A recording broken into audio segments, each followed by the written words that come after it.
What up, friends? It's your boy Robin Black, home studio. Mark's on the other side of the camera doing his thing. And I like to talk about martial arts. I like to talk about how all of the things we learn from studying martial arts maybe affect our lives, hopefully positively. And the things that we learn from studying martial arts about life itself. Also like to look at life itself and see how to apply that to martial arts. That's what it is to study anything, to dedicate your life to studying anything. It's to look at the micro and the macro and very close and very far away, and that's what it is, and it's a pleasure. We've been doing quite a bit of podcasting lately, getting a lot of great response on all the podcast platforms, audio platforms. That's really nice to hear.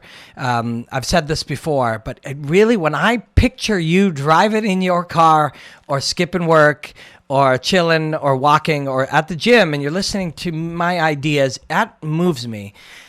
Those of you watching on YouTube, I've been comfortable with this idea of, sitting around wearing some colorful outfit and being excited and animated and passionate and stuff in video form.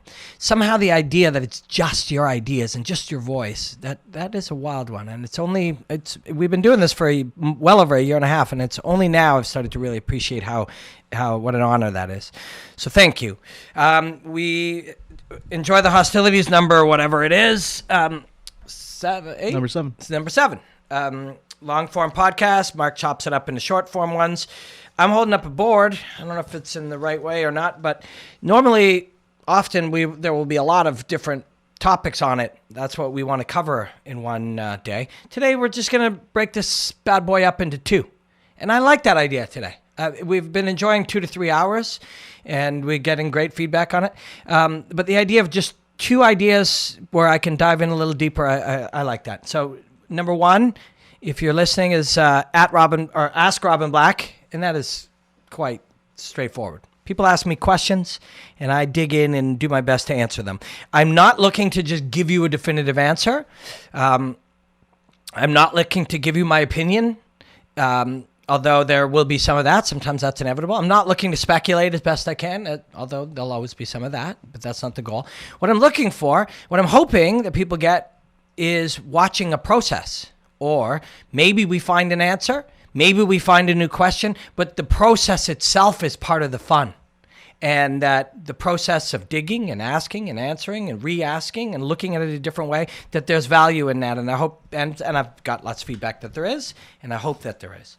And then we're going to look at water. Water is my deep dive study. Get it? Dive into water. Right? A deep dive study into, and also obviously water is something Bruce Lee talked about, be water.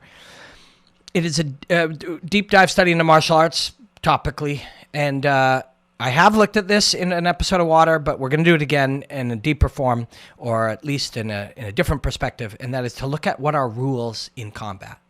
Rules. We've done it in one way. We're going to look at rules in a different way.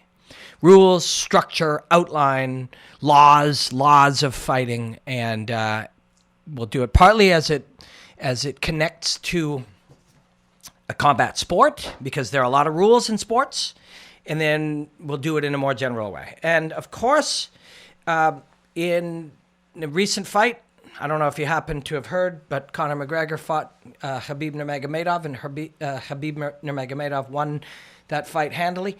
In that fight, the vanquished, the guy who did not win, Conor McGregor, cheated a fair amount according to the rules, and Herb Dean did a great job of explaining, great job of reffing, and then a great job later of explaining his choices and why he did the things that he did, and also in the context that it is not his choices or his perspective or his way, it's the way. This is how reffing is supposed to be done.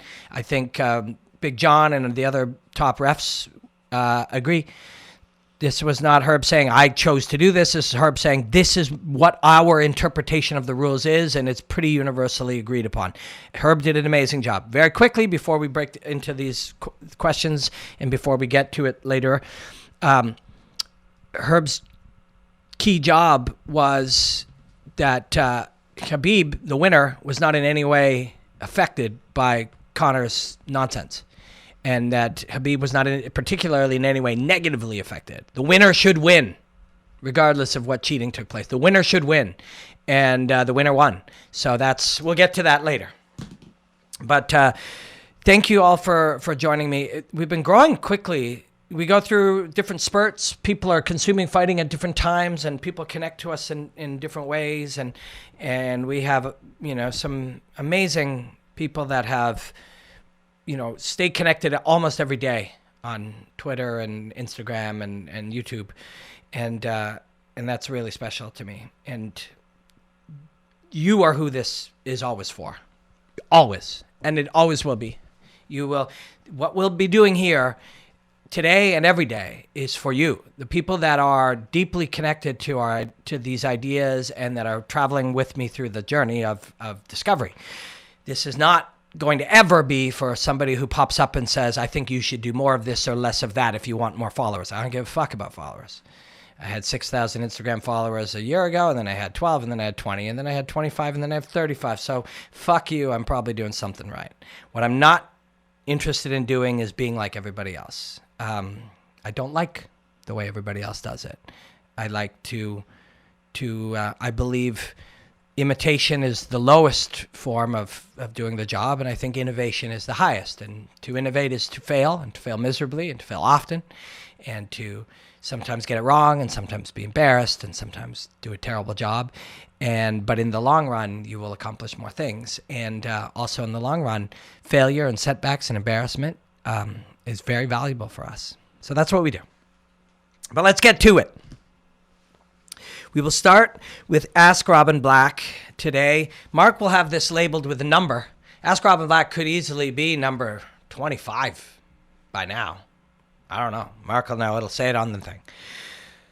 Simply put, you send me questions on Twitter or Instagram or YouTube or Periscope or Carrier Pigeon. Or what did they do in Game of Thrones? Ravens. Send a raven. Fucking send a raven over to my place. I live in Toronto. Sometimes I live in Stratford, Ontario. It's a nice little town. Send a raven, but you get me a question and I'll try to answer it. What I will often say that I'm probably not going to find an answer because there often isn't an answer. Usually the answers we're given in a lot of situations are someone's opinion, and you shouldn't care about my opinion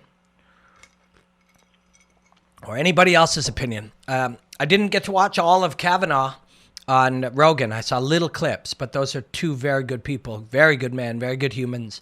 And I only saw bits of it. But one thing I did see was John said he doesn't care. He's not interested in opinions, including his own opinion. He's interested in what is. I really like that. And that's very him. It's also very Joe. And it's very me, coincidentally, which is why it spoke to me. And I think it's very you if you are here a lot. And if you're not one of the knobs who pops in and says, oh, that guy doesn't say anything. What is something. To care about what is something. And that's what we try to do. And to do that, we will often find more questions than answers, but that's the game. So first question, Ask Robin Black, at Atanak74. Thoughts on Eddie Alvarez fighting in one championship? Now, I was going to wear my one championship shirt for those of you watching on YouTube. I have two one championship t-shirts. I was going to wear one, but it's sober October, so I haven't been consuming as many calories as normal, so I look thinner and I'm insecure just like everybody else. So I didn't like the way it looked, but I would have worn it.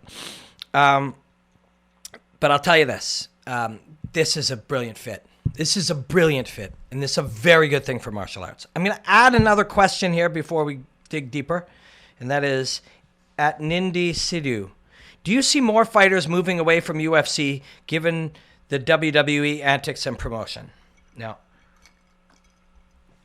I'm not going to say more moving away, although maybe that's true. Others will want to go there. For me personally, again, one man's opinion, which is not what we're here for, or your opinion, or Eddie's opinion, or anybody else. That's not our goal here today. But just a single man's opinion, or a few men's opinion, or women's opinion, or children's opinion is, I don't like that WWE stuff. I think this is bad. I think it's bad for culture. I think it's bad for the sport. I think it's bad for martial arts. That's great. That's an opinion. Other people's, tell you, yeah, yes, Daniel Cormier. Daniel's a good man, good father, champion, brilliant man. Dan, I'll tell you, he loves it. He loves it. This good, smart, good man. So it's not just nonsense, necessarily just nonsense. He loves it. He loves the entertainment. He loves the passion. He loves the commitment. Chael Sonnen, both of these men I admire. Chael, also, he believes it's important. He believes that the punches and the kicks and the fighting and the grappling, that's not enough for a lot of people. I disagree with him. If you go check out the DAZN app, there's little clips of me talking to Chael under the Bellator section of DAZN. And we have a chat about that. I don't agree with him that you need it. I believe that it's late, and not talking about the UFC or Dan Cormier or Chael or anybody. I just believe that if you are too lazy to, and not, again, I'm not talking about anybody in particular. I think culturally, if we don't believe that there's enough value in trying to show people the beauty of what happens in martial combat, that there is an incredible, something very special takes place when two human beings train their lifetime and come to this moment. And that moment in and of itself is so powerful that if the right people show this, people will connect to it. Think of that. Think of how powerful that moment is. Chael Sonnen and Fedor Emelianenko, a lifetime. Look at what they've done in their lifetime. Look at who they are. Look at what they bring to that moment. And the only one of them is going to win. And there'll be great moments and scary moments. And Chael's like, why did I make that role? And Fedor's like, geez, I don't have the energy I used to have when I was younger. But it is that moment. That's an incredible thing in our human society, in our culture, in our modern history. It's massive. And the fact that, and again, fucking Chael's my boy. Or my guy. What's the way people say it? My guy, there's a bunch of modern, my guy, my dude. Chael's my dude. But my opinion, he doesn't need an Apollo Creed outfit to make this fight brilliant. I think that's, if we think we do, we make it so. I don't think we need Russia versus Canada to make Russia versus America to make that brilliant. I don't think we need, Conor throwing a dolly at a bus to make that work. I truly don't believe that. And the people who do, and the people who are already doing it, and the people who are successful with it, and the people who are saying, but look, we did more pay-per-views with the advertising the trolley on the bus than we did advertising, these two brilliant athletes are going to fight. Yes, that's true. But what if you went the other way? What if you went the other way? And you don't know. And the argument is, well, we've tried it. Well, right now, everything is so over the top. The truth is powerful. It's powerful. Anyways, I'm taking the long way to get there. But I'm not saying people are going to leave the UFC because it's like that. But what I am saying is in a world where that is everything, and there's a lot of negativity around that.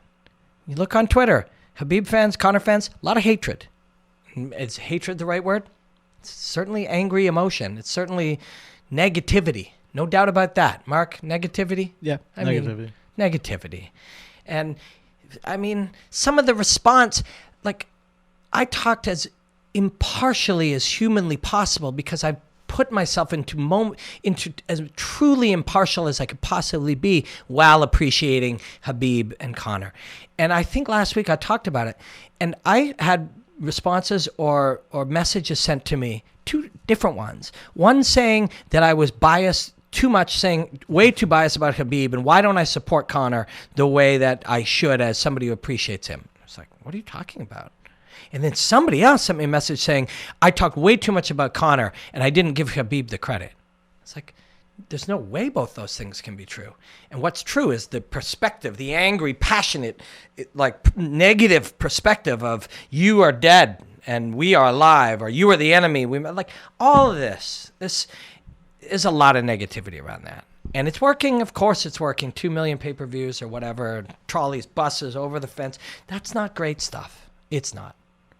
And, the world that we live in a world where commerce is king. And whether it's a shareholder company or it's a partnership or we all invest in something, as long as it's making money, then it's apparently good. It's winning. That's not anybody's fault. It's all of our faults. We built this culture, and that's how it is. But in a world like that, when you do the opposite, it's incredibly powerful. And one championship is the opposite. It really is. They are built around positivity. And positivity, one, will be incredibly moving in a negative world. And two, people connect even more deeply to positivity than they do negativity. And there's a lot of science, a lot of fact to this, a lot of truth to this.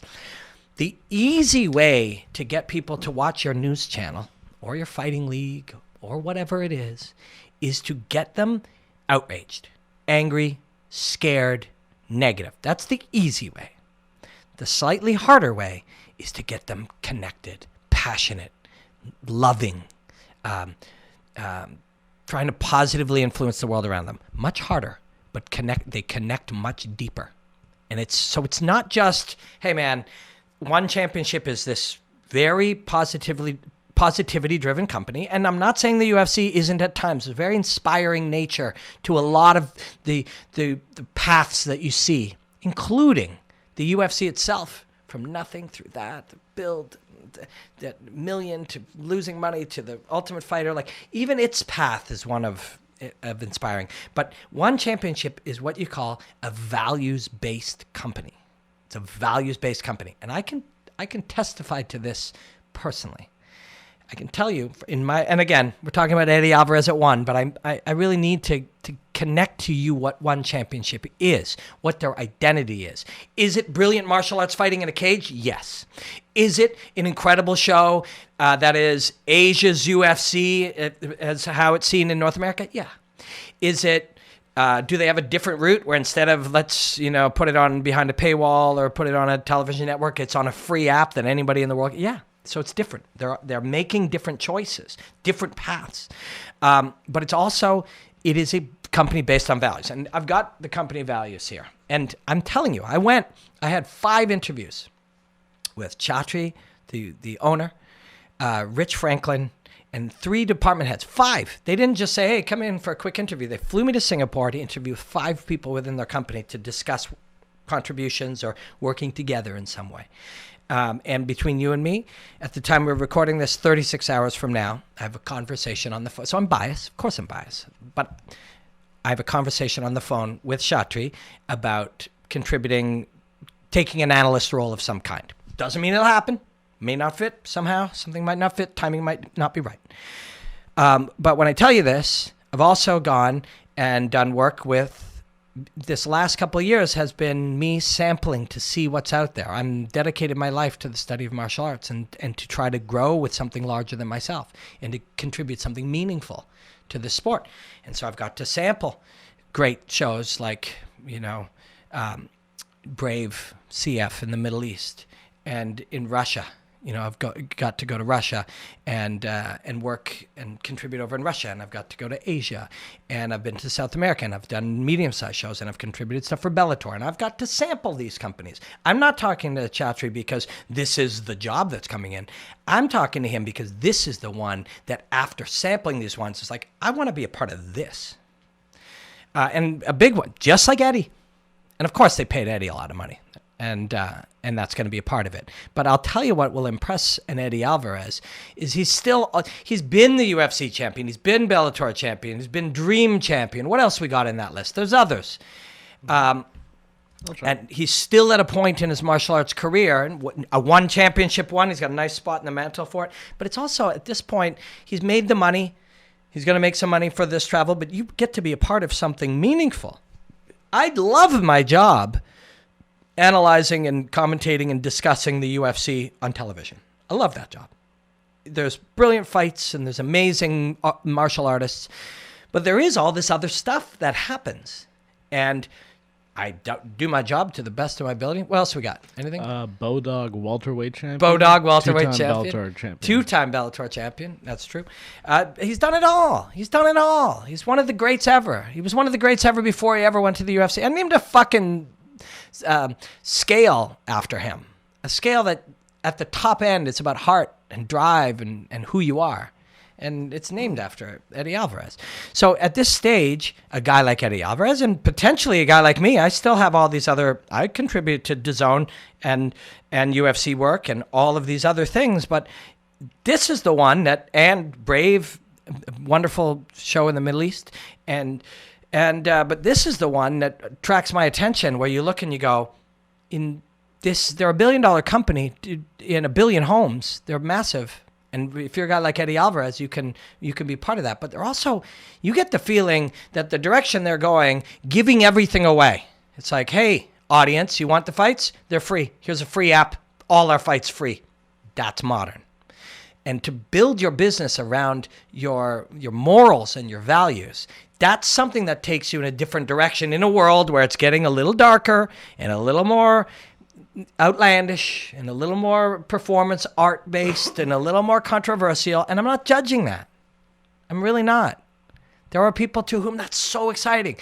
As my best example, and there are many, but the best one is Daniel Cormier. Daniel Cormier is a brilliant family man.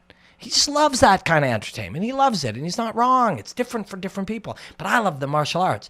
Eddie Alvarez loves the martial arts. And what these guys stand for. So this is the list of their values. And it's when you say something's a values-based company, it isn't something like we'll sell a coffee cup and we'll give away $1 to homeless people on planet Mars as soon as one day there are some. And a lot of companies do that. These guys make their decisions based around their values. All company decisions are based, do these line up with our values? Not, does this going to make us a little extra money in the short term, or will we sell a little more pay-per-view? It's the values dictate the choices of the company. That's why you want to be a part of a company like this. So the values: integrity, humility, honor, respect, courage, discipline, compassion. Okay, think of that. Think of that. Integrity. What does that mean? Who are you? Humility. What does humility get you? Among other things, it allows you to treat the world around you better, but it also allows you to learn, because you know that you don't know everything, and you know that you aren't the boss of everything. You know you aren't in charge of everything. It lets you take the world as it comes to you, and it helps you grow. It makes your future better. And honor is self-evident. Not a lot of honor in the fight game always. Especially the prize fighting game. In prize fighting, honor is, and not just with the promoters, like with the industry and the fighters themselves, vendors, and everybody, all of us, companies, agents. And I don't know how many of you sometimes behave dishonorably. I've done it. I've sent a dishonorable tweet, or said something, or been jealous, or sarcastic or vindictive. I do it quite a bit less than a lot of people, but I've done it. You feel terrible. Dishonor isn't a state you want to be in. Now, again, I admire Conor McGregor and Khabib Nurmagomedov and the UFC and Dana, all of them. I do. I appreciate them all. But if you give away your honor, you have to have a reason to do it. And if your reason is, and honor, respect, and I'm not coming down on Conor McGregor. This is a brilliant martial artist, and I respect the mindset of using military tactics to accomplish goals. He will and although honorable in victory or defeat, give him that. That's true. And respect in victory or defeat. But in the time coming up to it, you can give away honor and respect, or denounce them, or have them not be important for a reason. What is that reason? Well, if you're defending your homeland against invaders, maybe it's a good reason to give up honor and respect. But when you decide that your goal is to be the greatest fighter in the world, and or become rich, and or win, is that enough? Is that really enough? To say, well, I had to be dishonorable, or I had to show no respect, or I had to show no compassion, or I had to be mean or dark or whatever it was, but it was all for a good reason. Yes, sir, what's that reason? Well, to win. I don't know. I don't know the answer to that. I don't have the answer to that. And I hope I'm not being judgmental. I'm just offering up a thought. Is winning and or a legacy and or getting richer than shit, is that reason to do that? And with no judgment, I can say I don't know the answer to that. But for me, no. And for this company, no. No, it's not. This company where Eddie Alvarez just signed to fight, literally every decision they make is made as they filter it through. Is this in line with our values? When we go into this city in the Philippines or in Myanmar or into any of these places and we make these things, are we giving back? Are we honoring the culture? Are we showing compassion to the people and the environment and this is how they do business. It's real. It's real.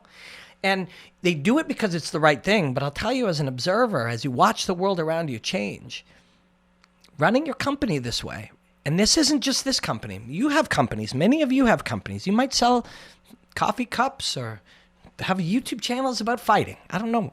You might be an Instagram influencer. You might do a million things. You might drive Uber. I don't know. But to live your life or run your company or make your decisions based on values is right. You will sleep well. You will feel pride, true pride. And pride isn't something to be ashamed of. Pride is something that you earn the feeling of, a short-term feeling of we have done something special. You'll feel that. And you'll also, maybe this isn't important and it's not a reason to do it, but it's a differentiating factor in a world where people don't make choices based on values. As a result, this company's going to get bigger and stronger, whether they have Eddie Alvarez and I'm hearing rumors about Demetrius Johnson too. Don't be surprised whether he fights one more time in the UFC or not. I don't know. Maybe it won't happen, but I'm hearing rumors. And it's not from them. It's from outside of that. They wouldn't tell me. But whether they have those brilliant fighters or not, when you are thinking in a modern way, like a modern growing startup company, and you're giving your content away because it's more important for people to see it than it is to get paid on it today as it grows. They're already a successful company. They're a billion-dollar company.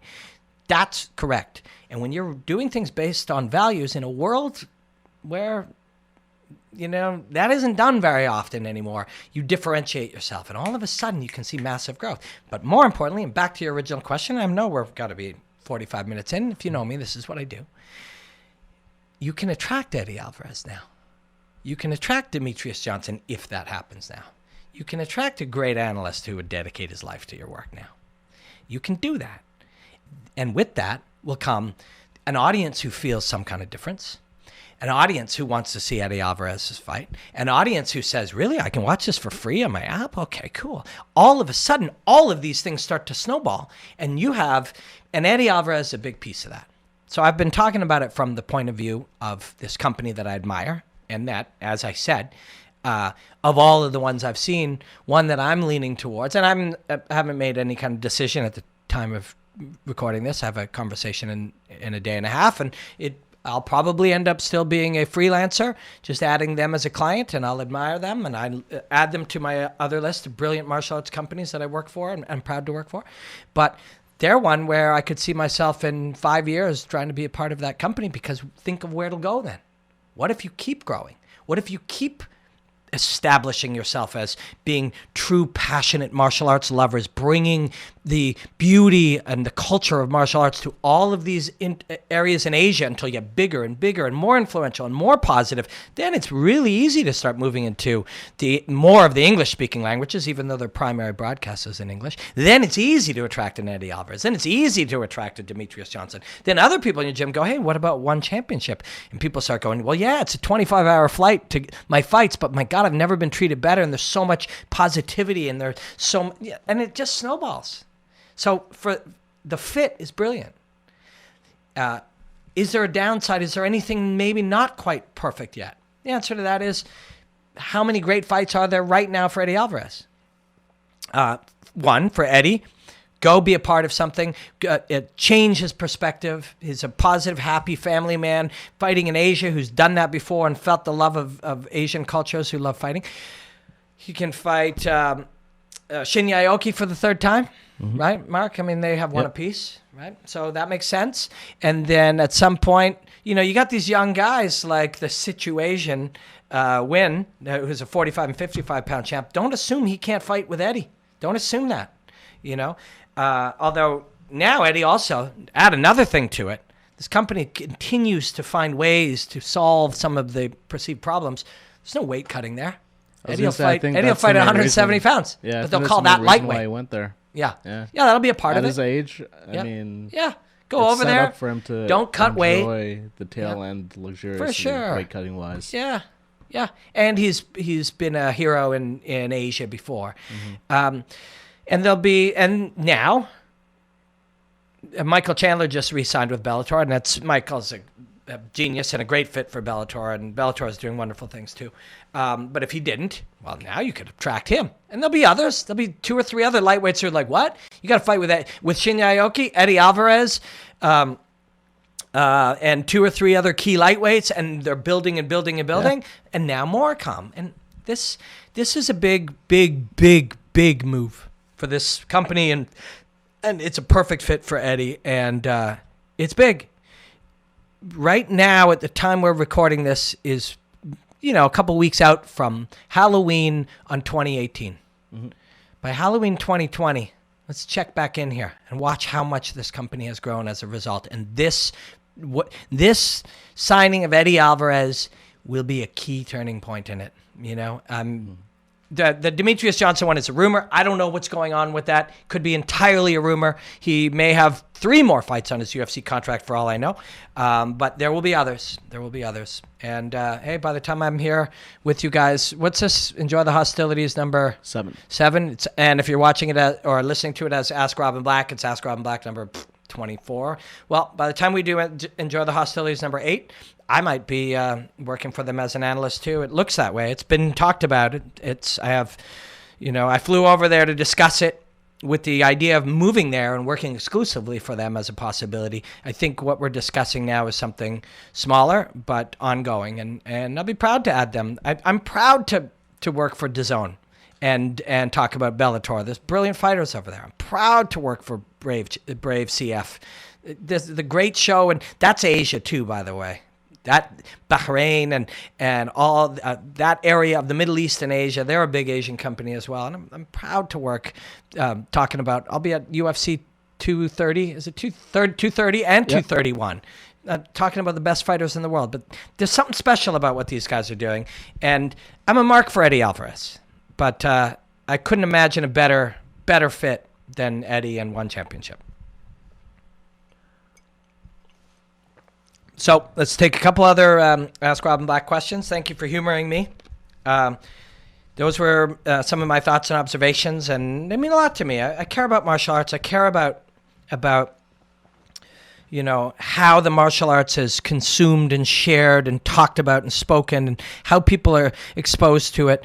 Very quickly, some asshole in Ireland is all over my Twitter because he wrote some hit piece on fighting, and all of my friends and coaches and fighters in Ireland are saying, dude, why don't you and John Kavanagh invited him to the gym, and I invited him to Skype with me and show him some of the beauty of martial arts. It's when people start really being negative about martial arts, something really life-changing, truly life-changing. Chatri himself was a homeless child, him with a single mother, and they were homeless at one time. Now he runs a $1 billion company.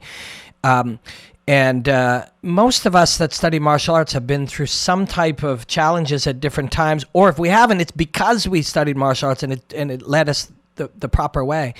And it's important that be seen in these other countries and seen in these other cultures. And when you've got people writing hit pieces, and to be completely frank, some of them are writing about buses and dollies and jumping cages and starting fights in crowds and hatred and stuff. And there's some substance to where they are. The problem is they don't see the other side. They don't see the beauty. They don't see the elegance and the inspiration and the growth that martial arts. So that's important to me. And so thank you for humoring me. What else? We've got questions about GSP versus Khabib, which is interesting. Here's one I want to touch on. We'll get to GSP versus Khabib. I know I took a long time on that. I hope that's okay. At COEUS on Twitter, if someone had to only train either wrestling or jiu-jitsu, what would you recommend?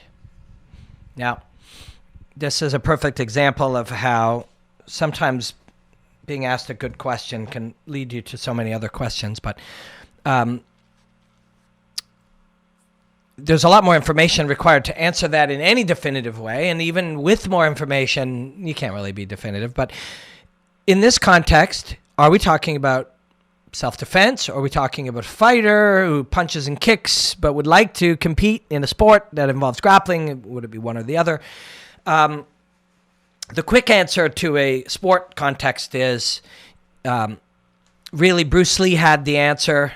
Bruce Lee had the key answer. It's going to be hard to ever undermine or prove wrong or even go beyond, which is if it works, keep it, and if it doesn't, discard it. I think he may have said this, if there is an add-on, it would be, until later when you go back and re-examine it again. Because the things you discard that don't work in the context of today. But once the context changes and everybody does X, Y, and Z, that 1, 2, 3 thing you used to do back in 1976 might work again. So, keep what works, discard what doesn't, but then always go back and revisit and reconsider. And in the sport context, that's the case. It doesn't matter whether you train wrestling or jiu-jitsu. It doesn't matter whether you train boxing or kickboxing.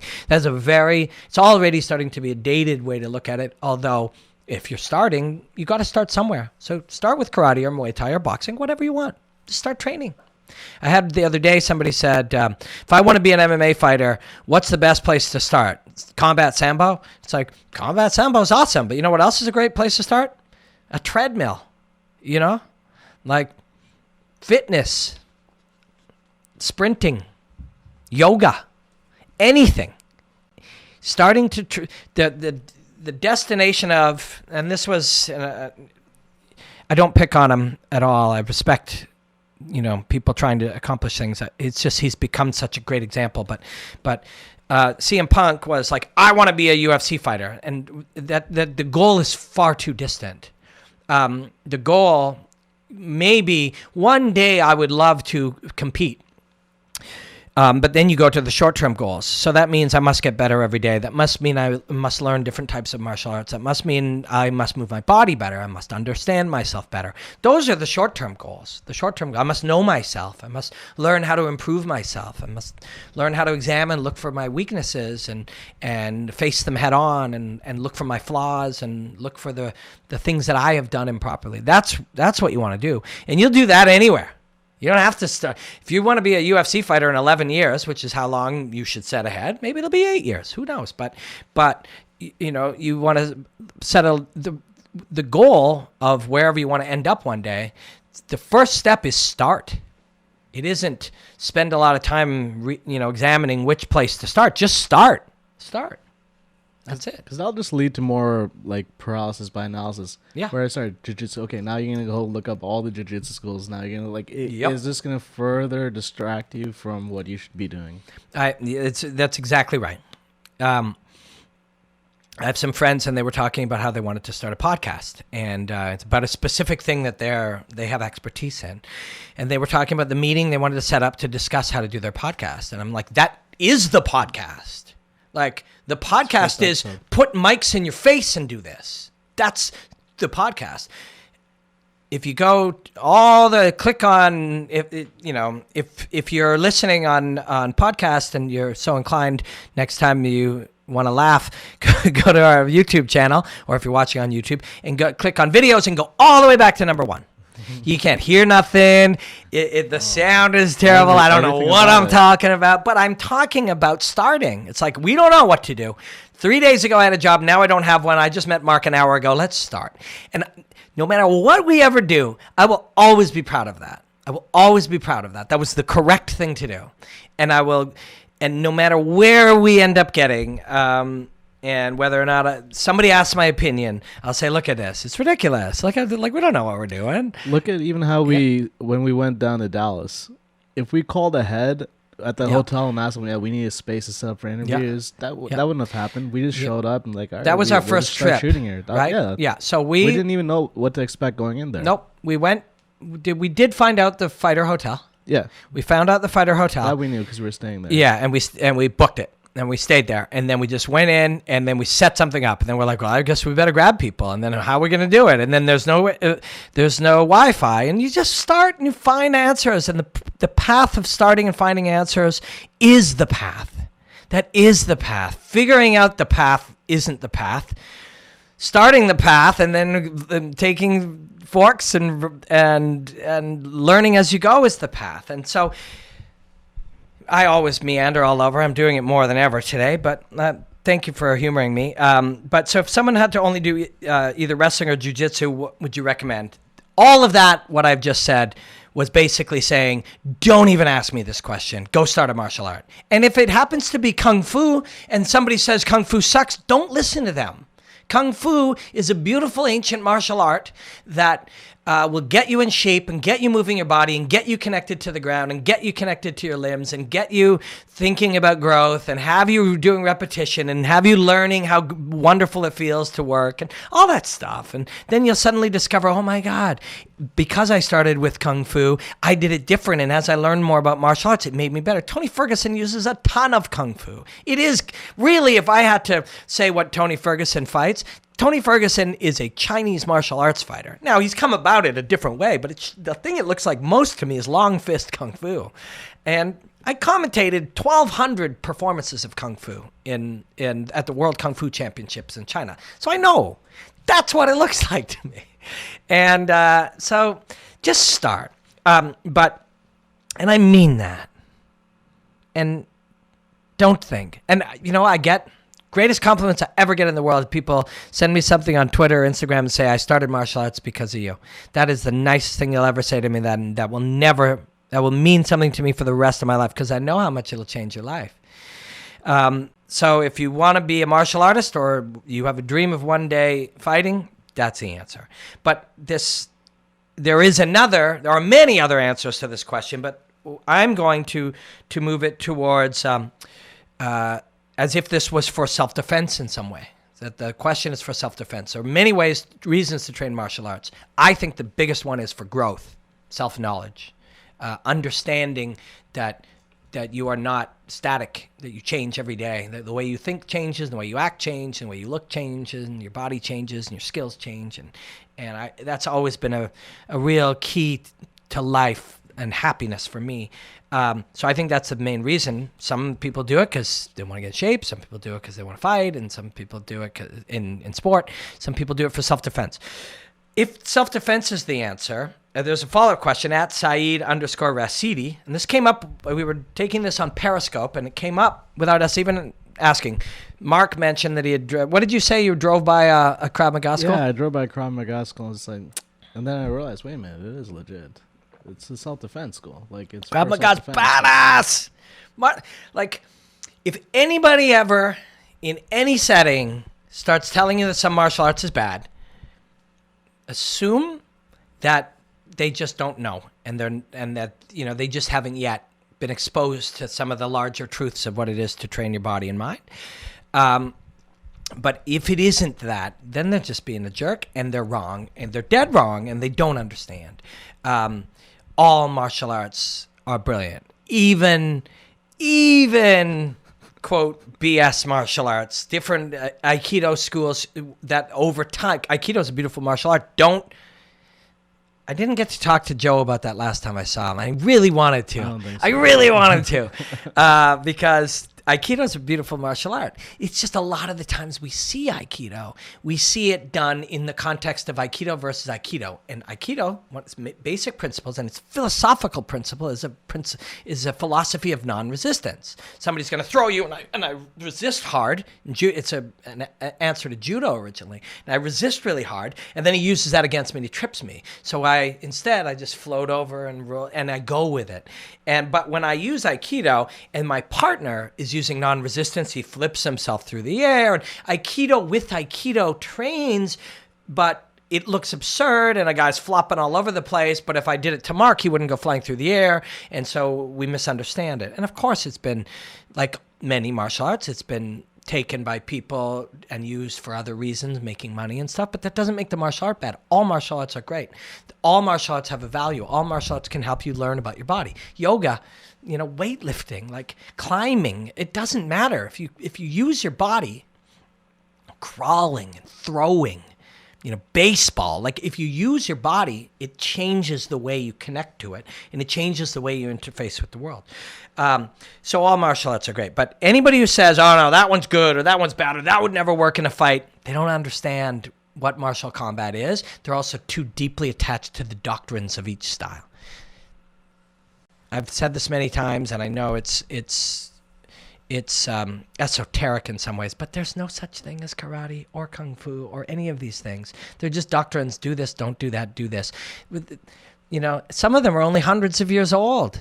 Some modern things are only dozens of years old. Like, it's not like, Savat has existed for 900,000 years, and it's like this is in us. Savat started on the docks in France.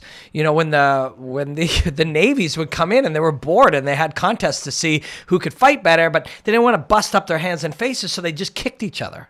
And they had shoes on, and then they had kicking contests on the docks. The soldiers did. That's only what? So can you quickly Google Savat Wikipedia and just look at its origin date? I'm going to say, World War I, but I'm not 100% sure of that. And Savat's a beautiful martial art. Don't get me wrong. I commentated it at the World Combat Games. It's awesome. And before I commentated, I trained it here in Toronto, because before I commentated anything, I want to go train it, move my body, and understand it. This is beginning of the 19th century. Beginning of the 19th century. So that's the 1800s. Wow. That's really awesome. So the 1800s, so we're looking at 200 years. That's pretty impressive. I was thinking it was World War I. And what war or what military excursions were happening? Does it say? You can go look it up. Yeah. So, but any of these martial arts, you can look it up. Some of their history, some of the Asian martial arts, we're getting into 1,000 years. But that's not that long. That's not that long. It's just somebody's idea refined and refined and refined, but it's just an idea, or it's just a series of ideas. Martial arts is what they are. So, but to get to this, Saeed Rasidi asked what about Krav Maga? Krav Maga and Sistema are military martial arts. They were designed for one purpose. Someone's trying to hurt you or kill you, and you need to incapacitate them as quickly as possible. So what do? Poke their eyes, rip their throats, smash their groins. Da-da-da-da. That's good martial arts, because it's oriented for the defense of self. Self-defense. And who needs it more? The Russian Sistema or the Israeli Krav Maga? These were military applications. Live or die. Of course, these are good. These are elite martial arts for self-defense. If your concern is your safety, these are wonderful martial arts to train. And man, this is an inevitability. The Pancrase in Japan and Vale Tudo in South America, at the Ultimate Fighting Championship, all of these existed because we're like, well, my martial art's better than yours, right? It's just human nature. But if you are kind of trained in martial arts, or you train 3 or 4 hours a week, and you want to fight a professional athlete who trains 20 hours a week, you'll be screwed. And yes, no, a top-level Sistema guy is not going to beat necessarily George St. Pierre ever. But he's got a shot, because he's going to try to bite his ear when George goes there. He's going to do things that you don't normally do. George moves in here, and normally a guy will put his head, fucking bite his neck, right? Or poke his eyes. You're not in the argument of, can a Sistema guy or can a Krav Maga guy beat, John Jones? Of course, if we train that for 5 years, all of us together, and we're in our training academy, we're like, man, we could totally beat this guy. But Not necessarily, but self-defense, the idea of incapacitating an attacker because he's trying to harm your mother or trying to steal from you or trying to like rob you, break into your place, harm you in some way. These are the martial arts to train. Now, and I have got the fortunate chance to dip my toe into it, and it's one of the great pleasures of my life. I seem to be welcome in a lot of places. People can tell I love the martial arts, and it's been amazing to do. But I'm also I'm in love with all the martial arts. So, and the nature of the world I live in, defending myself is not the only thing. And in the short run, if you only got 3 hours a week for a year, Krav Maga or a Sistema is going to get you very well prepared. But if you've got 20 hours a week for 10 years, any martial art's going to work, and every martial art's going to work. And the unfamiliarity is what works. And the toughest Krav Maga guy, if somebody's choking him and he can't bite his arm, well, he's in trouble. But from a self-defense perspective, these ones are great martial arts, and they're beautiful to train. And there's a real camaraderie and stuff in there because everybody's in there for one reason, and that is to learn to defend themselves. Let's take another question or two, and then we'll move on to water. I've probably been talking for a long time. At Mainman Malik said, if you were back to 23 years old, knowing what you know now, what would you do differently? Wow, that is a really, really great question. And it's also like, it's a kind of a sad question because you never really know those things. And because if somebody told me what I'm about to say right now, it wouldn't click with me because it's not the same as knowing it. Like knowing the word for something is not the same as knowing it. In a martial arts context, when somebody says, oh my God, he's dishing out some ground and pound, we know the word for that. But to understand what it means to fight in that context, laying on your back while somebody hits you, while you're trying to, that's different than recognizing the word for it. And living and experiencing something connects you to it more deeply. But I think the biggest thing is I would really understand that time actually seems to go quite quickly, at least in retrospect. So I'm 49 years old. I can't believe it. I can't believe I'm 49 years old. But if I knew at 23 that I could feel this healthy and this motivated and still feel like I had so much life at 49, I would have made so many more decisions geared towards, stacking knowledge now. At 23, you think 49 life will be over, or 50 life will be, or 40 or 35 life will be over, and you'll just fall into some automaton life. But that's not true. We know now that our brains are plastic, and they actually change. New neural pathways are formed throughout your life. So you're still learning things. You're still growing. You're still evolving. You're still becoming a better person or martial artist or reader or piano player or runner or father or human or whatever. And if I understood that, I think I would have spent more time trying to prepare for how much value there would be in having more knowledge now. But having said that, I can do that now.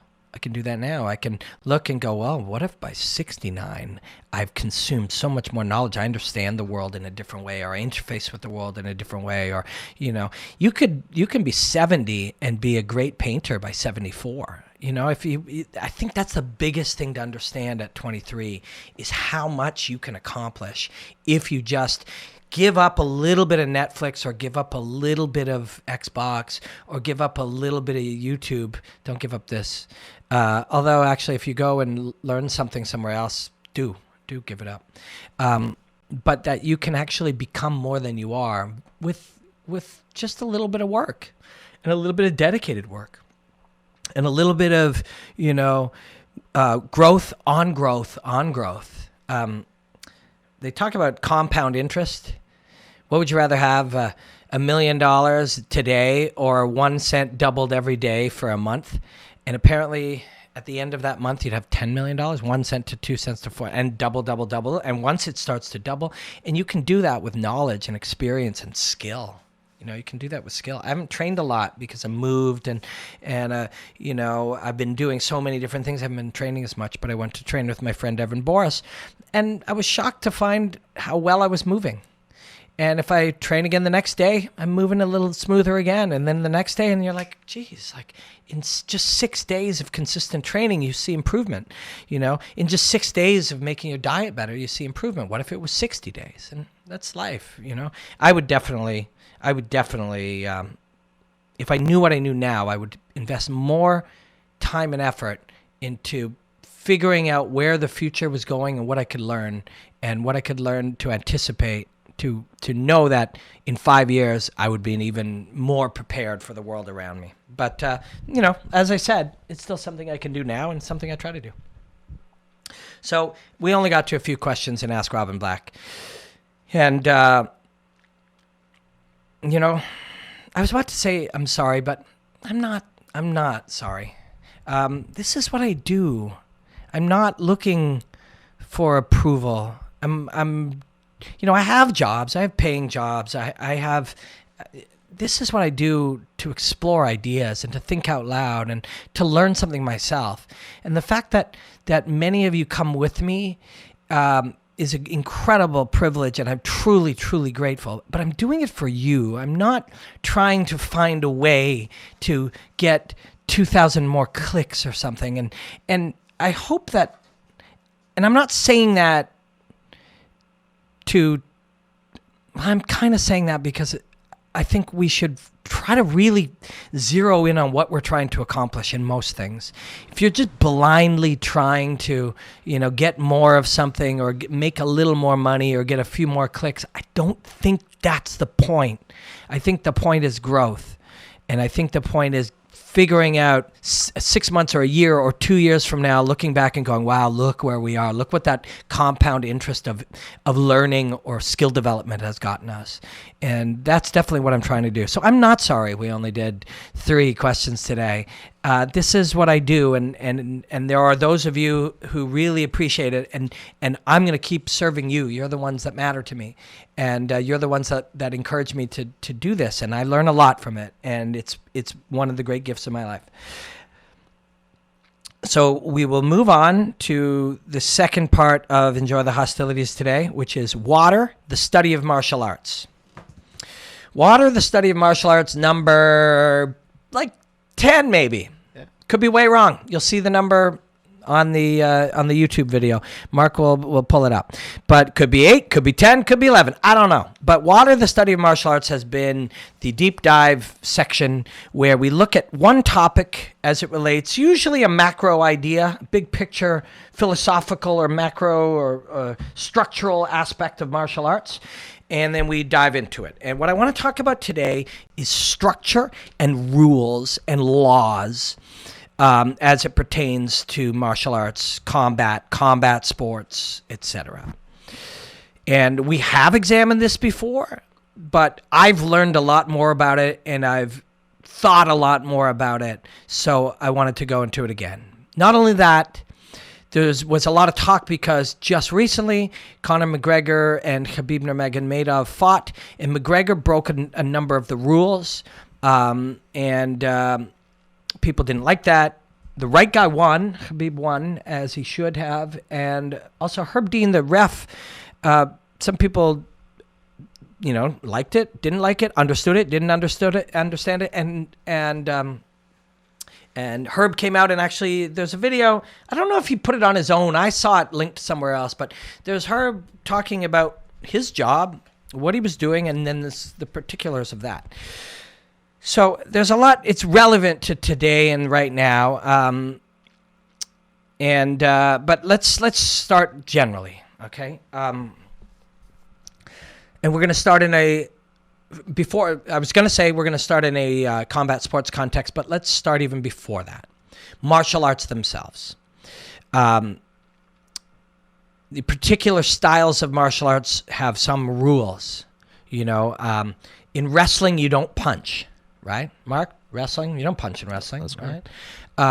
In Taekwondo, you don't punch to the head, but you do punch to the body and you do kick to the head. In Jiu-Jitsu, you don't punch. When you're a white belt in jiu-jitsu, you don't attack leg locks in many schools. A lot of them now are allowing it from the beginning because it is such a big part of the modern jiu-jitsu game that you should be familiar with it early. In boxing, you don't kick, you don't knee, you don't elbow. These rules? These are the structures of what makes these martial arts.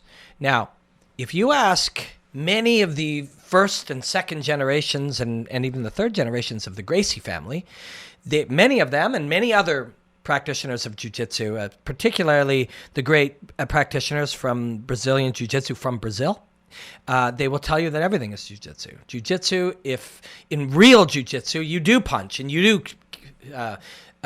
kick and you do headbutt and you do bite if it's for your life and you do all these things.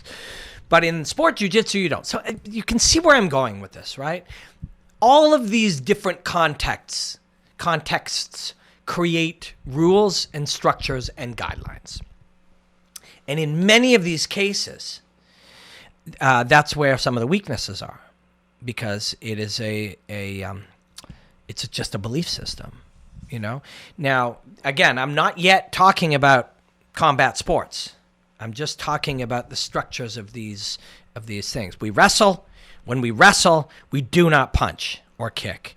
You can see the limitations of that, right? But that is also what makes specialists. Why are wrestlers so good at grabbing people and throwing them down and controlling them and physically dominating them? Because they didn't waste their time, and it's not a waste, but in this context it is, figuring out how to punch and kick and eye gouge and all these other things. They specialized all of their training on this. And that's what it is to be a specialist. But in real life, you know, somebody's like, I want to steal your wife's purse. You can't say, well, I'm a wrestler, don't punch me. Or, you know, real life is different. So all of these martial arts have these doctrines of things you do and don't do and must do and can't do and shouldn't do and used to do but don't do anymore. And all of these different types of competition and training do as well. But then when you get to a combat sport, there is a guideline, a rule book. Now, some of us are real sticklers for rules and structure and what do you call it? What's the word I'm looking for? Order. Yeah, order. And you know, police enforce. They like to enforce, I guess, rules, laws. A lot of us, laws matter. What we all said, you know, you don't stay after 5. You don't stay after 5. Hey, this store's supposed to close at 9. Why the fuck isn't it open? It's 9:10. There's certain of us, it's a part of our personality that these things are just so.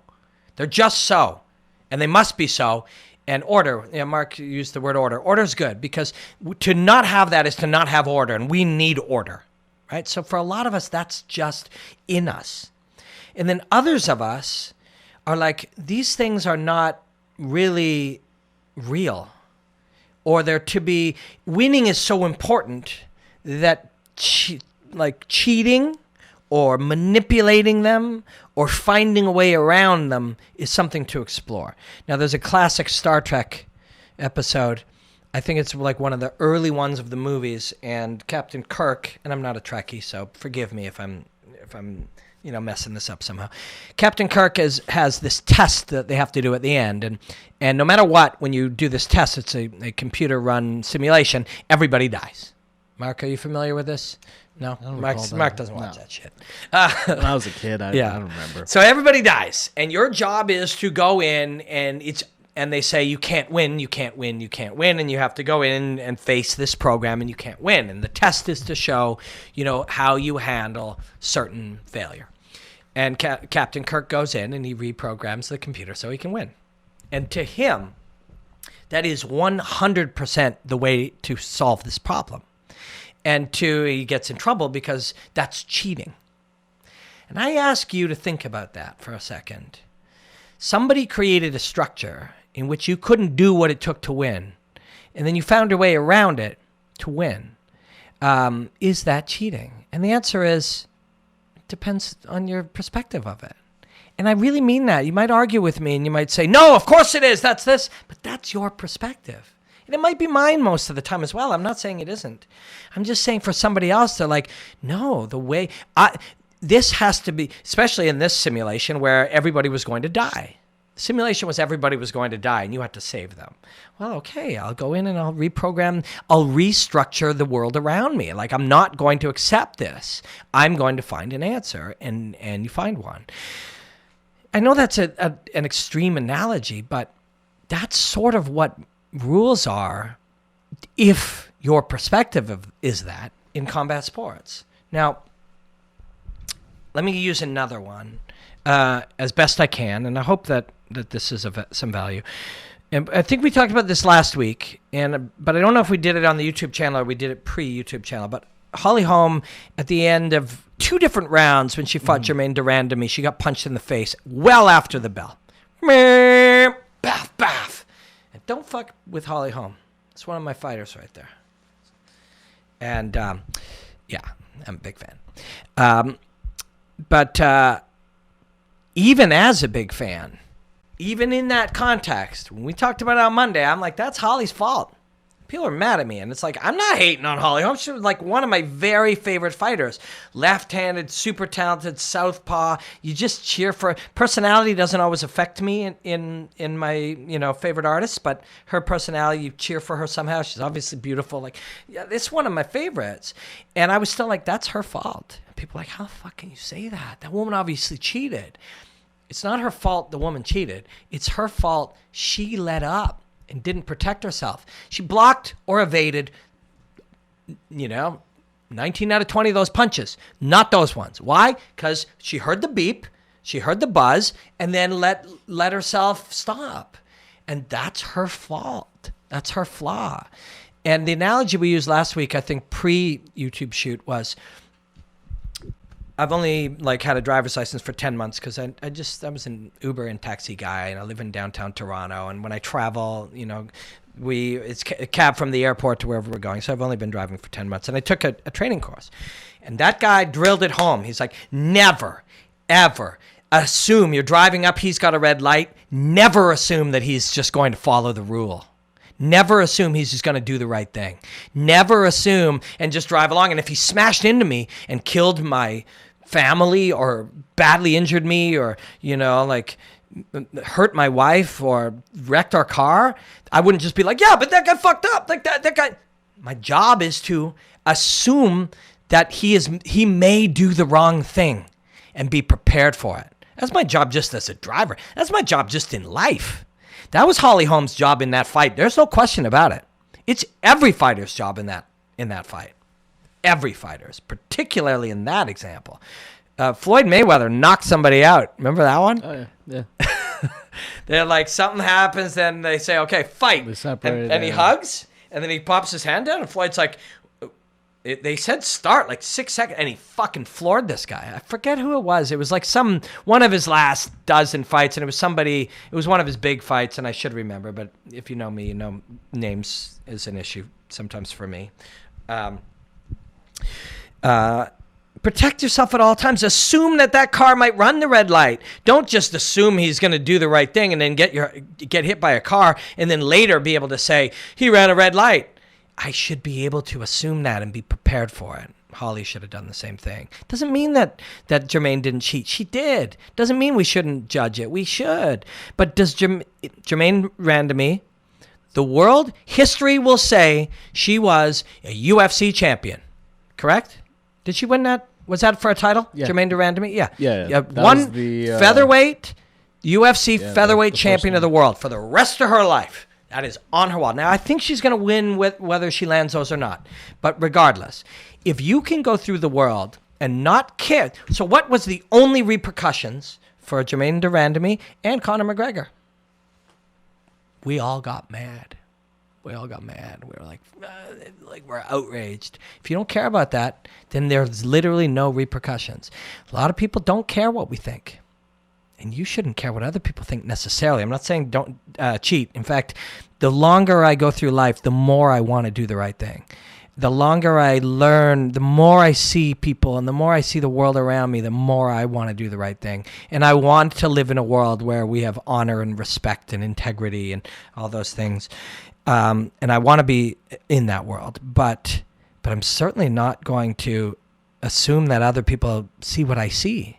And if the only negative repercussion for breaking this, my man-made world where I say these rules matter, honor, integrity, respect, or some rule book that they're not even really using anymore. If the only downside is we go, what a cheater, if he or she doesn't care about that, well, then there's no downside at all. Then it's my job to work in a world where I might assume you might gouge my eyes. That's my job. It really is. It really is. Now, I'm not saying when somebody cheats and gets away with it, that's your fault. It's not your fault. But you certainly got to be ready for it. You certainly got to guess that they, especially if you know that they're one of those do whatever it takes to win people. You got to assume that. Now, the specifics before anybody, I was going to say before Khabib fans. I'm a Khabib fan. So, but before we get into craziness on this one, here's some of the specifics on this. And Herb did a better job of explaining it than I'm going to do, but I'm going to interpret it the way I see it as well. In addition, Herb did not say, this is how I see my role or how I see the job should be done. He's saying this is how the job is done. This is how it's done. This is how the rules are. This is how we all see it. This is what should be done. And in this case, you got to think about this. We Khabib fans have to think about this. We got mad because Conor grabbed the shorts, grabbed the fence, grabbed the glove, stuck his toes in the fence, and kneed us in the head. We're mad. What's he trying to do here? He's cheating, one. Okay? Those cheats didn't help him. So fuck him. But you know how they could help him? If we start freaking out or if Herb does something that undermines us. And that's the most important part. And Khabib did start getting distracted. Dana, he's doing this Herb, now it didn't matter. The right guy still won. The winner won. Khabib won. Khabib won, 3 rounds and the finish and did great in the other round as well and dropped the guy and dominated him on top whenever he was there and stayed focused. But the risk is not Conor grabbing my shorts. Fuck him. Let him grab my shorts. I'm still beating him up. The risk is Herb separates something, and then when he puts it back together, now Conor used Herb to get a small advantage, make a little error, put his knee in a different place, get a breather. Conor's trying to use Herb. Grab the shorts to manipulate Herb into helping me. That's what he's trying to do. Or grab the shorts to get our guy Khabib mad, which makes him pay less attention, which helps. It's not the short grab that we should be mad about. The short grab is there to manipulate us or Herb. Herb was not manipulated. He was like, short grab doesn't make a difference. Let it fucking go. I'm Herb now for a moment. My job is to make sure that Khabib doesn't lose his dominance. He's dominating him. He's beating him up. He's got control. Guy grabs the short. Don't pay attention to it. It's nonsense. And Khabib's job is to keep doing it and not be distracted by that. Is he cheating? Yes. But what's worse than cheating is us being affected by it. So that's the thing. It's like we react so easily to so many things. And damn good thing Khabib isn't all 90% of his fans on Twitter. Because them having complete triggered meltdowns about it, if Khabib did that, Conor might have found some lucky situation or gained some advantage and the whole thing could change. Fortunately, for us who are fans of Khabib, Khabib isn't fucking overly triggered, emotional, crazy like half of the fans. He got a little uptight, but it didn't undermine him. Herb also, fortunately, isn't some overreactor. It's like, this guy's trying to trick one of us with a stupid trunk grab. Just ignore it. Now, what does that mean for the future? Well, we're going to have to treat everyone differently. Because if that trunk grab in some way affected Khabib, or if those toes in the fence somehow affected Khabib, well, we'd have to approach it different. But those were not there. They were at no risk of gaining him an advantage unless Herb or Khabib overreacted to them. What's the lesson here for us? Sometimes, we don't have to react to everything. We don't have to react to everything. Sometimes our reaction is the worst part of it. Sometimes and in the case of being a fan of Khabib or Conor, your reaction's the worst part of this whole experience for all y'all. So much anger and emotion. I've seen it. Now at the time we're doing this, it is, what's the date? The 16th, I believe. Yep. It is the 16th. When did that fight take place? The 5th? I believe so. Or the 6th? Let me check. We're into 10 days. It's still, I'm somehow involved. That was on the 6th. On the 6th, so 10 days ago. I'm still in people's loops where they're still 10 days later arguing. Now they've mutated out to who's the best featherweight of all time, Aldo, Conor, or Max. And the same people who've been arguing for 10 days are now arguing about that. And they don't have anything extra to add other than, yeah, but this guy beat this guy. Yeah, but this guy beat this guy. Yeah, but he beat way more guys. Like, what the fuck are we all doing here? Reacting to everything. Khabib reacted a little, but not enough that it affected him negatively. Good for him. We all learned a lesson there. Herb reacted a tiny bit, but not in a way that it undermined the right guy winning and gave an advantage to the cheater. That's the most important part. The most important part isn't some rule book that's ancient and half of them we ignore anyways. Everybody gets a free eye poke. Everybody. You get a free eye poke. Doesn't say that in the rules. Doesn't go, first eye poke's free. It's like eye pokes are illegal. But we all get one. So we can't fucking obsess about this. This is all man-made shit. All of it. Like, nowhere does it say first eye poke's free. Or first groin kick's free, for that matter. We all get a free groin. We usually get 2 free groin kicks. Not in the rules, but we know that that's true. So this thing is nonsense. If you've ever signed a contract, all of these things are starting to shatter. Contracts themselves, most of them are garbage now, right? Even fighting at an agreed weight. Yeah. Oh, yeah. People miss weight. Yeah, people miss weight. People missed weight. Ala Quinta missed weight, and it was like, well, if you win, you'll still be the champ. And the commission's like, no, you won't. And you're like, what? Yes, we will. Yes, he will. You know, it's like a lot of this shit has become bullshit. Is that good? Maybe not. Probably not. But you must deal with reality. You must deal with reality. The first eye poke's free. That's just a fact. Gunnar Nelson got fucked right up. Matt Mitrione. Yeah, Matt Mitrione.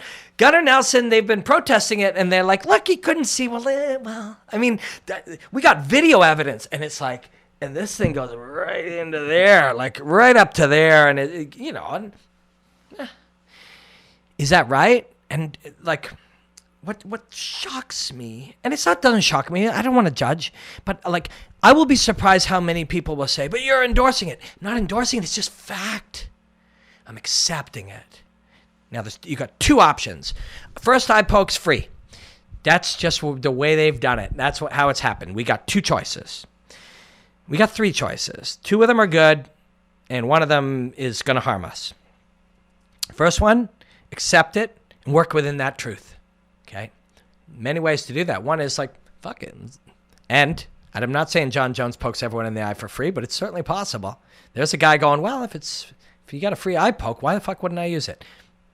Again, what's the negative? A lot of people, when I put up a John Jones video on Instagram today, there's a few, I put up him tech sparring with Holly Holm. It's like, he's going to eye poke her.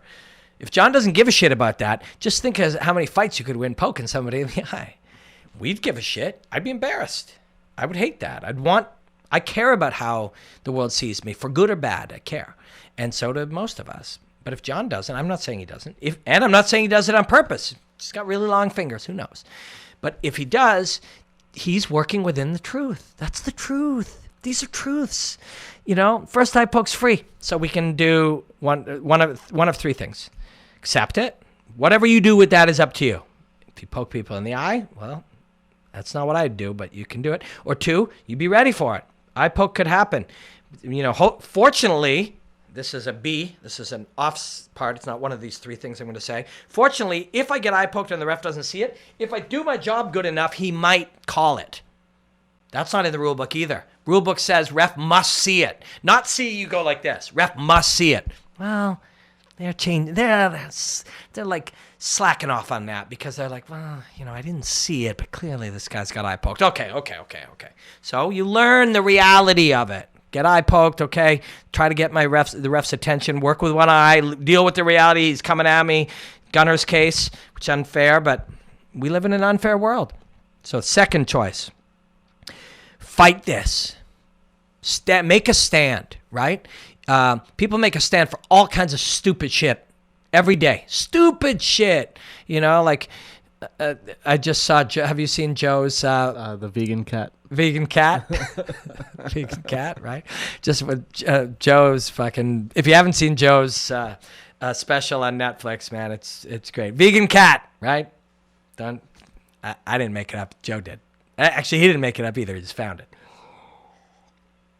People take a stand for all kinds of stupid shit, but if it's something that's important to you, you can dedicate yourself to trying to change it. You can dedicate yourself to trying to change it. Option 1, accept it. Option 2, work hard to change it and accept you may or may not change it. Option 3, fucking bitch about it nonstop. This one's useless.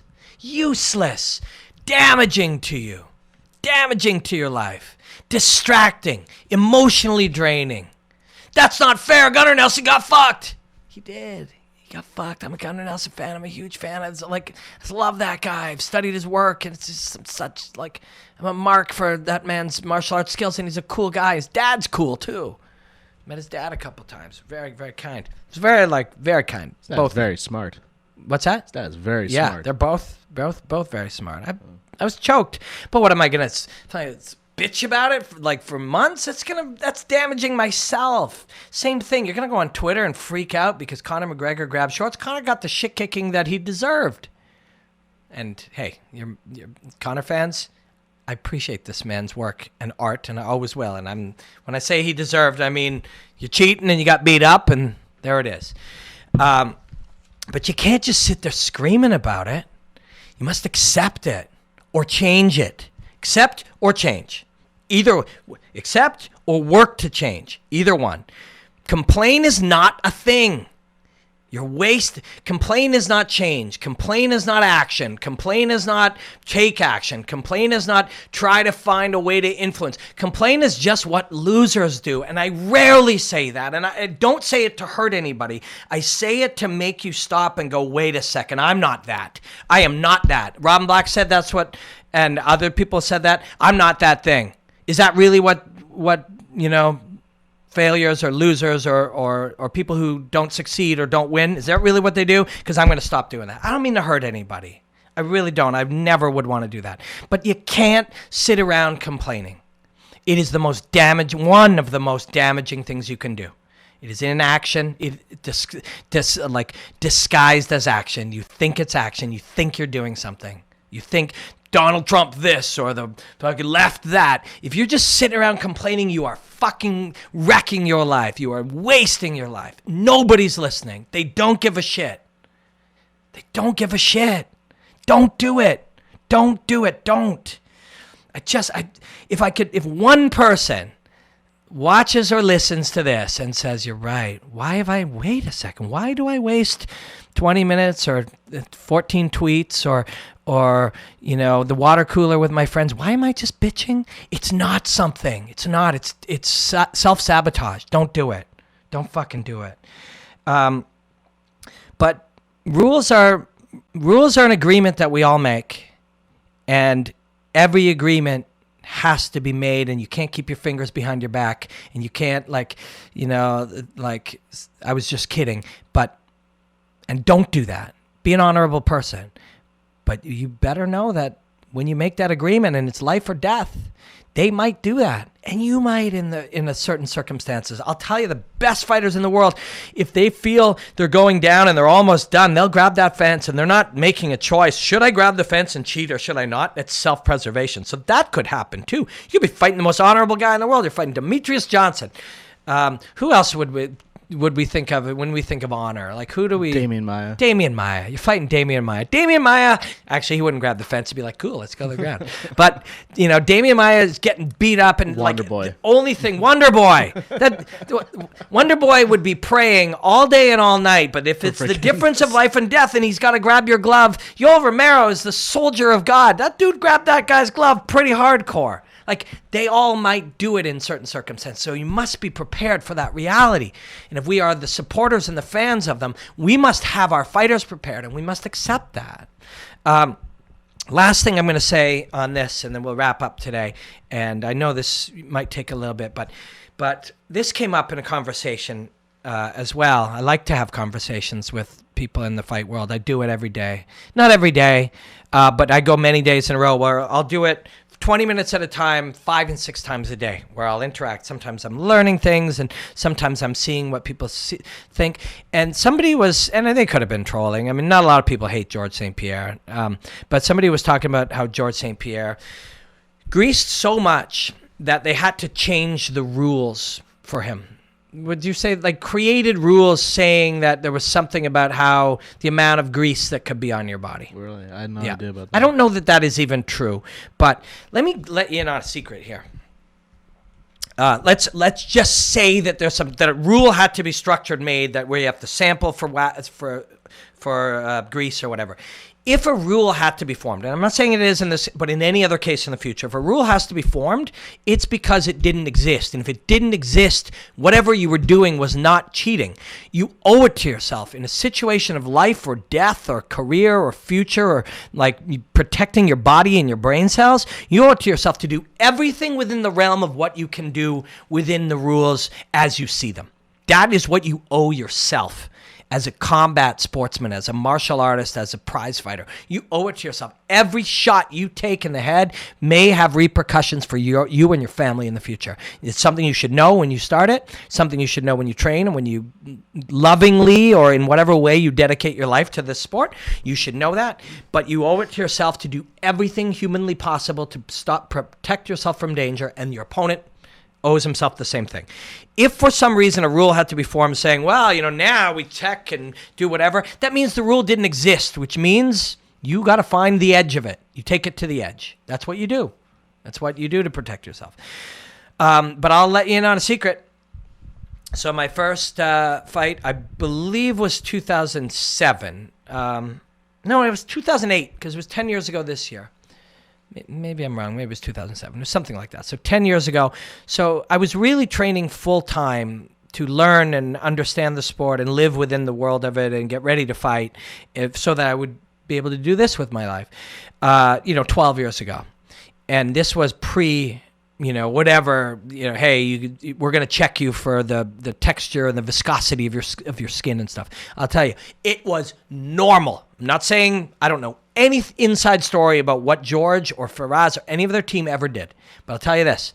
I knew tons of fighters who took an oil bath the night before. It was done. So common. It was so normal. Common. It was discussed. I got to cut weight. I got to do my oil bath. We're going to it was normal. This is what we do. We're fighting BJ Penn, and when I say this, so the late great Sean Tompkins was an early mentor for me, and I trained with him a bit, and I analyzed Mark and Sam and those guys, and he talked about when he fought David Loiseau, and I'm not talking out of turn here because this is one example, but I could give you 50 to contextualize it, or at least 15. When he went to fight David Loiseau, he was like, yeah, and at night we'd sit in an oil bath, because why the fuck wouldn't you, right? There's no rule against what you do the night before a fight. Seep into your skin, sweat it out. Yeah. And they believed it helped with the weight cutting, and then the next day, if your skin was even slightly slippery, or if we could do something to somehow affect our own flesh, this is my flesh. This is my flesh, and it's fucking 18 hours before the fight. You can't tell me what the fuck I can do in my bathtub on 19 hours before fighting. So it was completely accepted. Completely. Totally accepted. Like, I can't stress that anymore. Like, that not only accepted, openly discussed. Yeah, it was part of the game. It was completely a part of the game. Now, eventually, if a rule changes where there's going to be something about checking and people be like, he's greased, oh God, he's greased. It's like, well, too bad. He's also cut a bunch of weight. He's also 20 pounds heavier than he was because he found ways to treat his own body that belongs to him clearly in ways that prepared him to fight the way that he wanted in the way that he wanted to perform. Cutting weight was something you did before the weigh-ins, and after the weigh-ins, you made weight. It was up to you. You gained 20 pounds, you gained 20 pounds. You happen to fucking bathe in oil on Thursday night before a Friday night before a Saturday fight. That's your fucking body. It's your oil. It's your bath. Do what the fuck you want, right? Sorry, I was going to say even fighters loading up on caffeine. For sure. Yeah. For sure. Caffeine, Sudafed back then. Now, nobody would recommend those things now because you actually want to be calm somewhat, but oh man, I'll tell you, and I won't reveal the person, but I fought on a fight and the guy was taking painkillers and he drank probably almost a Mickey of vodka in the back. Now, this was in another city and it wasn't right, and it was scary and dangerous, but this is what they were doing back then. So what happened at Valley Tudo? It's like there were all kinds of shit that they did or didn't do. Things before they had explained how to wrap your hands. You fucking wrapped you had the. My first hand wrap was by a man named Alain Halmajan, Crew Alain. He is actually one of the cut men on the UFC and any of the Canadian fights. That guy fucking had the hardest wrap going. And my buddy Ian, who was fighting his third fight when I fought, he's like, yeah, you want Crew Alain to wrap your hands. Hardest fucking wrap going. But it was, I don't know what he did. I think it was legal even by today's standard. He just was like an old school high-level Muay Thai guy. Shout out to Crew Alain. But it passed. The commission would sit there and watch as he did it, so it must have been fine. But maybe it wasn't. Maybe by today's standards, it would be like, no, today you're no longer allowed to, whatever it is. Rules change over time. So they change to become more structured. Like, I don't know how they check your skin now. I don't know if people still oil bath, but you can't tell me what the fuck to do 19 hours before a fight in my own hotel room. I'm sorry, you can't. But maybe they check in such a way that there are now tests, so they tighten up on certain things. That happens. But they also loosen on others. That's why everyone gets a free eye poke. Everyone gets a free groin shot.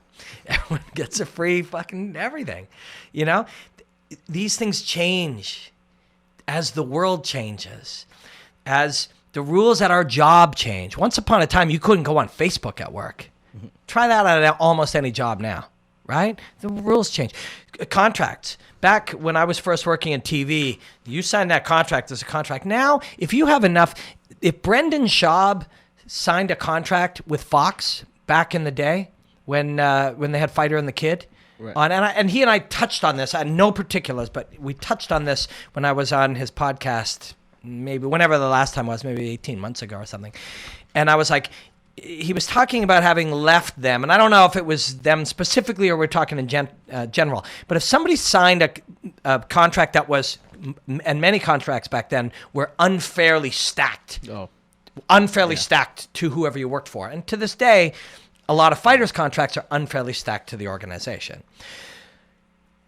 If that unfairly stacked contract is unreasonable to most people and you have 1 million Twitter followers, you just fucking let them in on it. And that shit will fall quickly because that's the world we live in. Used to be ironclad, you signed it. Today it's like, we'll bring down your fucking company, Nike, if you fuck with my, whoever Nike's biggest guy is. Why do you think Conor McGregor, those deals get done? Because everybody involved has a lot of leverage and they come to a fair conclusion. You can't screw Conor McGregor when he has the influence he has. It's going to be very hard to screw Khabib Nurmagomedov now. He had 4 million Instagram followers after he beat Conor McGregor. Leverage changes these things. So things as cut and dried as contracts, as technology. I mean, in theory, Airbnb is illegal in many places. It's not illegal. People do it every day. Grabbing the shorts, you get a free eye poke. This is the world we live in. And what's my point? Ultimately, what is the ultimate thesis through examining rules in martial arts and in combat sports is these things are fluid. They've always been fluid and they will always be fluid. If you are, living in a world where you think the world doesn't change, you can look at things like this and see, oh yeah, it does change. Fuck. Today is October 16th. Now, you're watching this anytime, and I appreciate it, or listening to this. If you're listening to this on October 30th or December 1st because you had some interest in it, that's cool to me. But let me tell you, October 16th, tomorrow, marijuana is legal in Ontario. Canada. In Canada. The whole fucking country. All Marijuana is legal. Now, for sure 10 years ago, if you told me that, I would have never believed it. And neither would anybody. We had a conservative government. There's all kinds of shit. It just wouldn't have been happening. Now it's legal. Tomorrow it's legal. You know, that's just the truth. And these things all change. Everything changes. I mean, shit, when I was 15, you know, like who could and couldn't get in the army, who couldn't get married, all these things, they all change, and rules change, and rules of fighting change. The lesson here isn't get mad because Conor grabbed this guy's trunks. Our guy won. Herb did the right thing and our guy won. The lesson here is really understand what you're looking at. Really understand. You may have signed a contract that you think is ironclad, but if you really examine it, maybe it isn't. You might feel trapped in some structure that's there, and if you look at it, maybe you're not. You know, you might, like, I just was in an Uber the other day, and the guy said, I'm a YouTuber, and I have 12,000 subscribers. I said, wow, that's awesome. He's a YouTube gamer. And he said, man, you know, I'm thinking about going to college for 3 years and studying film and, like, editing and you know, production and stuff. Should I do it? I'm like, no fucking way, man. No fucking way. 5 years ago, I'd have been like, definitely do that. Definitely. That'll give you all kinds of insights and values. But now, those 3 years, in 3 months, you could learn that on YouTube. Some 13-year-old girl will teach you how to edit that on YouTube in 6 weeks or 6 days maybe. And then you'll go and do it. You'll start your thing. You'll be being taught. And I'm not all teachers are this. There's wonderful teachers in the world who've dedicated their lives to teaching. But a lot of these people are people who are, you know, 8 years behind when they started teaching 5 years ago, who are not living in the world you're in. The world has changed. You know, when I was a kid, you were supposed to get a degree. You shouldn't get a degree now. What are you going to do with a fucking university degree as university structure starts to collapse and change? And I'm not knocking it. There's a million ways to do things. But 6 years from now, a lot of the things people study, 6 months from now, a lot of the things you study have changed. The world fucking changes. Rules change. Structures change. You know, eye pokes and groin kicks and you know, kicking the head of a downed opponent, that could happen. Knees to the head of a downed opponent could happen. Only a year ago, if you had one hand on the ground, you were down. Now, if you're playing that game, you can still get kicked or kneed in the head. Mm-hmm. That changed. You better be aware of it. You better remember it. You better know, and you got to know what's up. But not only what it says in the rules, but what it is in reality. And like I said, I know I harped on this, but don't complain about shit. I swear to you, you're not accomplishing anything. You feel like you are, but you're not. It's a trick. It's a cognitive trick where instead of going out and either accepting it and working within its reality or taking action to change it, you're cognitively tricking yourself into thinking you're doing something you're not. But we will revisit this more because there is a lot more to this. The confines and the structures in which you express martial arts, martial arts itself is affected by the rules, by the structures, by what you say is right or wrong, by what we say we're allowed to do and not allowed to do. All of that affects martial arts, and it affects our lives. Affects our lives every single day. And we'll examine this deeper. I'll find better and deeper perspectives to look at it in better examples, or we'll use it in real applicable situations. But that's it. If you've been listening through the entire podcast or watching on YouTube, thank you so much. And if you've just listened to this section, Water, please give me some feedback on Instagram or Twitter at Robin Black MMA, and let me know if you're mad or you disagree. That's okay, but try to give it some thought. I'm not trying to, you know, not trying to make somebody wrong, or I'm not trying to force some change. I'm seeing the world as I think it is. I could be wrong. But I'm trying to see it as it is, and so we can act as it is and what is, you know, because that matters. If you want a Enjoy the Hostilities t-shirt or any other, it's at shoprobinblack.com. .com. And what's our website? RobinBlackMMA.com. RobinBlackMMA.com. Should I write a blog for that in the next week? Do we have a space for blogs? Yeah, I'm going to write a blog. I'll post it up for you. Yeah, I'm going to write a blog, and then we'll share it on Twitter and Instagram so people can check out the website. Thank you so much. Until the next time, enjoy the hostilities, my friends.